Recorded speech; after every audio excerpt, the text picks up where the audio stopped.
नमस्कार मित्रांनो, जय शिवराय. मित्रांनो, महाराष्ट्राची सध्याची परिस्थिती पाहता खूप दुर्दैव आपल्या शेतकऱ्यांचं आहे असे इथे म्हणावं लागणार आहे. मित्रांनो, राज्यातील वेगवेगळ्या भागात अतिवृष्टीचे, शेतीचे आणि घरांचे प्रचंड नुकसान झाले. पावसाचा सर्वाधिक फटका हा मराठवाड्यात बसला असून या पार्श्वभूमीवर राज्य सरकारने तातडीने मदत करावी अशी मागणी होत आहे.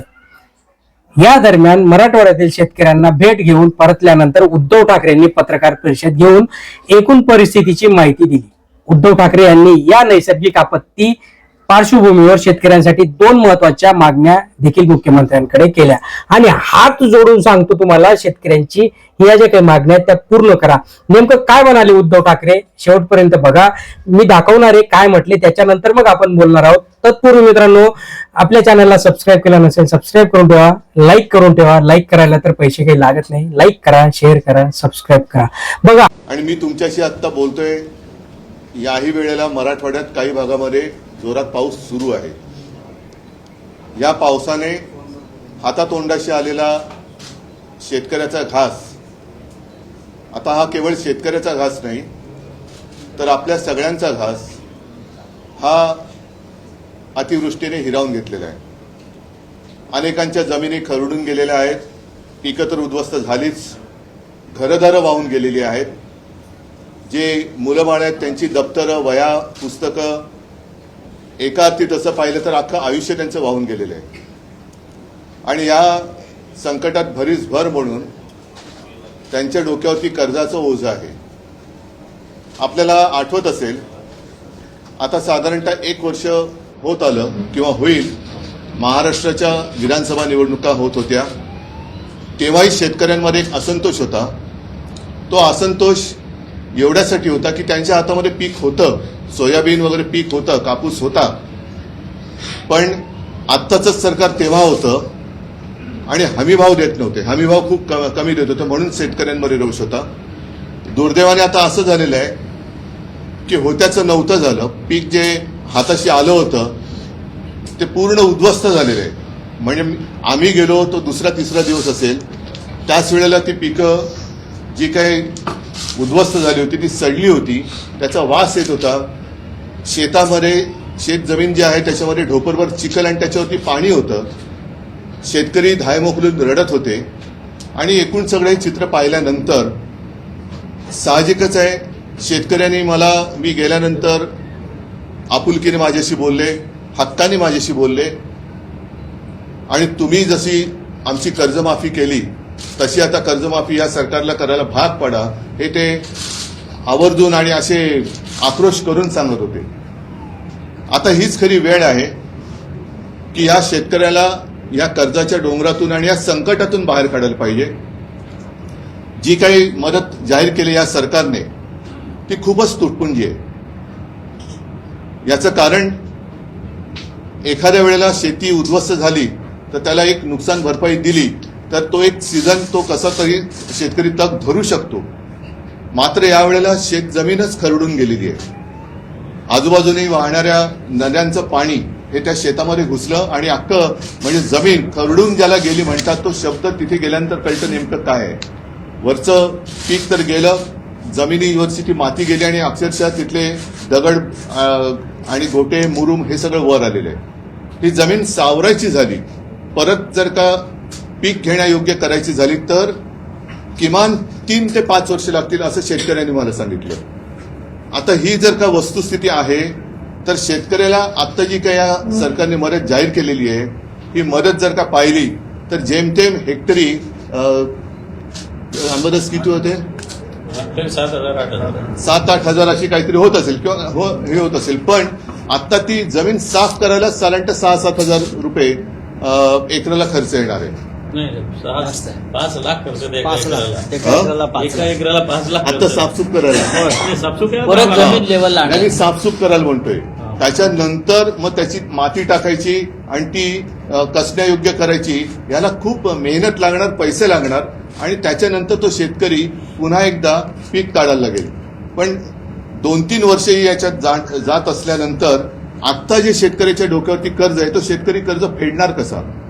ज्या विद्यार्थ्यांची, ज्या मुलाबाळांची पुस्तकं, वह्या वाहून गेलेली आहेत, म्हणजे शेतकऱ्यांनी, कोणत्याही शेतकऱ्यांनी स्वतःच्या मुलाला शाळेत सोडायला इलेक्ट्रॉनिक व्हेकल घेतलं असं माझ्या वाचण्यात आलेलं नाही. तो इलेक्ट्रॉनिक व्हेकल तो सोडा, त्यांच्या मुलाची जी काही वह्या पुस्तकं वाहून गेलेली आहेत ती पुस्तकं सुद्धा कशी घ्यायची या चिंतेमध्ये आहे. आणि मग रोज कुठे ना कुठेतरी आत्महत्यांच्या बातम्या येत आहेत. मी जेव्हा फिरत होतो तेव्हा एका घरात गेलो आणि ते खरंच तिथलं वातावरण बघून मन सुन्न झालं. ती बातमी आपणही वाचली असाल, आपल्याच माध्यमातून आम्ही सुद्धा ती बातमी पाहिली, वाचली.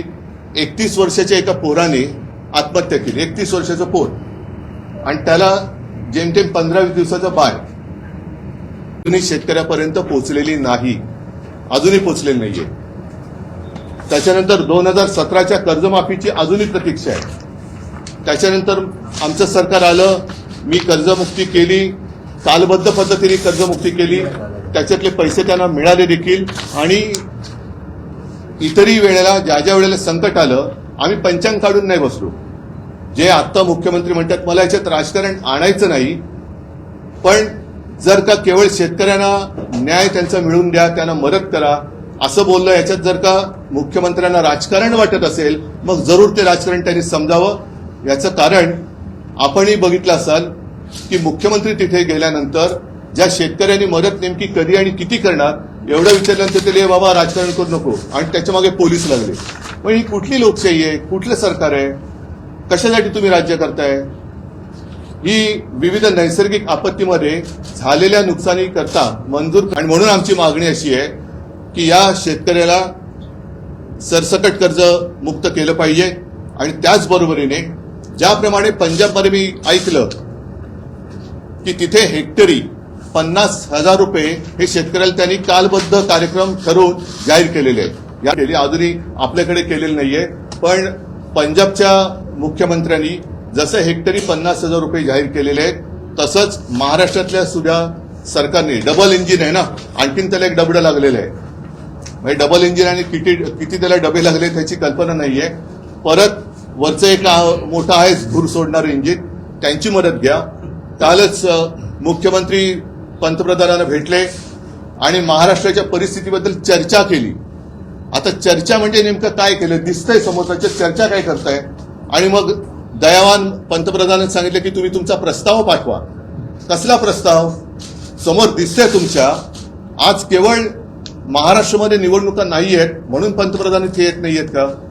बिहारमध्ये निवडणुका आहेत म्हणून पंतप्रधानांनी बिहारमध्ये आत्ताच निवडणुकीच्या पार्श्वभूमीवर तिथल्या महिलांची मतं मिळवण्यासाठी 10,000 रुपये त्यांच्या खात्यात केंद्राकडनं टाकलेले आहेत. 75 लाख महिला. 75 लाख महिला.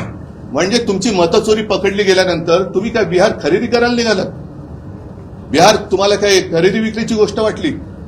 आणि अजूनही आमच्या लक्षात आहे की 5-7 वर्षापूर्वी बिहारच्याच निवडणुकांमध्ये याच पंतप्रधानांनी जवळपास 1.25 लाख कोटीची मदत तिकडे जाहीर केली होती. ती मदत मिळाली की नाही मिळाली मला कल्पना नाही. बिहारला मदत केल्यामुळे किंवा मदत करत असल्यामुळे आमच्यात पोटदुखी नाहीये, पण ज्या महाराष्ट्राने तुम्हाला तुमच्या मते भरभरून मतदान केलं तो महाराष्ट्र, त्या महाराष्ट्रातला शेतकरी आज संकटात असताना तुम्ही प्रस्तावाची वाट बघताय. हे सरकार आहे, कुचकामी सरकार आहे. आणि म्हणून अजूनही आम्ही याच्यात राजकारण आणत नाही. आज मी मुख्यमंत्र्यांना असं म्हणा, शेतकऱ्यांच्या वतीने हात जोडून विनंती करतोय की तुम्ही शेतकऱ्यांना कर्जमुक्त करा आणि तुम्ही शेतकऱ्याला हेक्टरी 50,000 रुपये हे तात्काळ जाहीर करून कालबद्ध स्वरूपामध्ये त्याचं वाटप करा.